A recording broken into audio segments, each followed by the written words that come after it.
কুষ্টিয়ায় ত্রাসের রাজত্ব কায়েম করেছে চরমপন্থী রাজন। হত্যা, চাঁদাবাজি, দখল, হামলা, লুটপাট, মাদক ব্যবসা, ডাকাতি ও সরকারি ঠিকাদারি নিয়ে তার বাহিনীর কাছে জিম্মি ৩ উপজেলার বাসিন্দারা।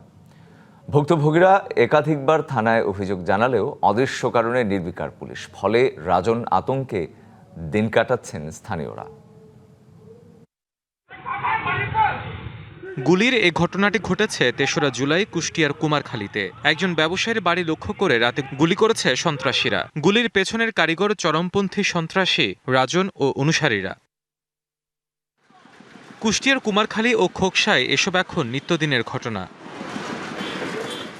৬ আগস্ট রাতে খোকসা পৌর বিএনপির সাধারণ সম্পাদক ও ক্রীড়া সংগঠক নাফিস আহমেদ খান রাজুকে গুলি ও কুপিয়ে হত্যা চেষ্টা করা হয়। অভিযোগ আছে এই নৃশংস হামলার নেপথ্যেও জড়িত রাজন বাহিনী। অবশ্যই আমাকে হত্যার উদ্দেশ্যে হামলা করা হয়েছিল এই কারণেই যে ওদের টার্গেটটা ছিল হ্যামার দিয়ে আমার মাথা থেতলে দেয়, আর মাথাতে একটা বাড়ি দিলে আমার মনে হয় যে কোনো প্রাণী বেঁচে থাকার কথা না। আর আরও আমরা বেশি কনফার্ম হলাম যে হত্যার উদ্দেশ্যে, যেহেতু আমার বাড়িতে আমি গেটে ঢোকার সাথে সাথে যখন গুলি করছে তখন হয়তো থানার সাথে বিধায় গুলিটা আগে করেনি। রাজুর ওপর হামলার পর খোকসা জুড়ে আতঙ্ক ও ভীতি ছড়িয়ে পড়েছে দলীয় নেতাকর্মী ও সাধারণের মাঝে। রাজন গ্রুপের এমন উত্থানের জন্য তারা দায়ী করছেন পুলিশকে। একটা ডাকাতি হয়েছে আজ 12 দিন আগে। আমি থানাতে গেছি মামলা দিতে, সে মামলা পর্যন্ত নিয়ে নেই, বলছে তুমি আজ না কাল না পরশু। প্রশাসনের ছত্রছায়ায় তারা হচ্ছে এরকম উত্থান পতন হয়েছে, তারাই হচ্ছে এদের সহযোগিতা করছে। অনুসন্ধানে জানা যায় রাজনের উত্থান 2001 সালের পরে। অপারেশন ক্লিন হার্ট শুরু হলে গা ঢাকা দেন। পরে আওয়ামী লীগের তৎকালীন এমপি সেলিম আলতাফ জর্জের হাত ধরে আবারও ফেরেন অপরাধ কর্মকাণ্ডে। জেলার খোকসা, কুমারখালী ও রাজবাড়ীর পাংশায় গড়ে তোলে সন্ত্রাসী নেটওয়ার্ক। বাংলা কিউআর যেখানে নগদ পেমেন্ট সেখানে। সারা দেশে 10 লাখেরও বেশি মার্চেন্টে নগদে পেমেন্ট করুন খুব সহজে। জেলার ঠিকাদারি কাজও রয়েছে তার হস্তক্ষেপ। খোকসার কালীবাড়ি শ্মশানঘাট এলাকায় গড়াই নদীতে ভাঙন দেখা দেওয়ার পর জিও ব্যাগ ডাম্পিং শুরু করে পানি উন্নয়ন বোর্ড। সেখানে চাঁদার দাবিতে শ্রমিকদের অপহরণ করে রাজন বাহিনীর লোকজন। এরপর থেকে বন্ধ হয়ে আছে কাজ। আতঙ্কে নদীপাড়ের মানুষ। ভাঙেছে মেলা দিন ধরে ছিল, আমরা সব করলাম, বিচার দিলাম, তারপর কাজ হচ্ছিল।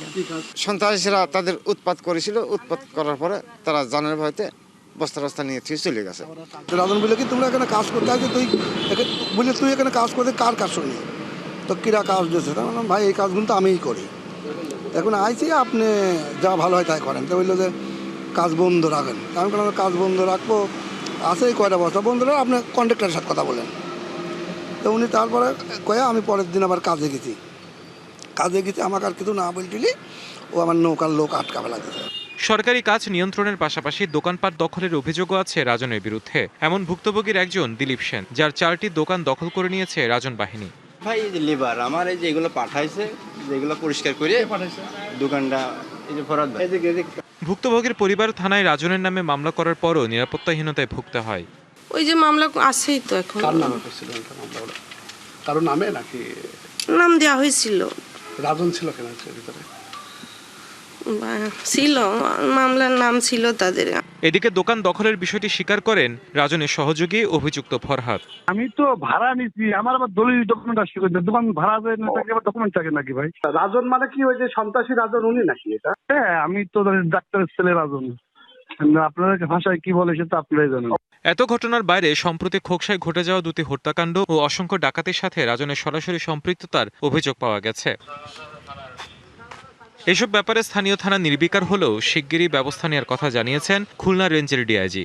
একটি থানা অনেকবার করে উঠে আসছে, খোকসা থানার কথা। আমি এসপি মহোদয়কে আহ্বান জানাচ্ছি যে এখানে কেন এত কথাগুলি উঠে আসছে, একটা ভালো মতো তদন্ত করে এর বিহিত ব্যবস্থা নিতে। জনমনে স্বস্তি ফেরাতে রাজন ও তার বাহিনীর সদস্যদের দ্রুত গ্রেপ্তারের দাবি স্থানীয়দের। DBC news desk.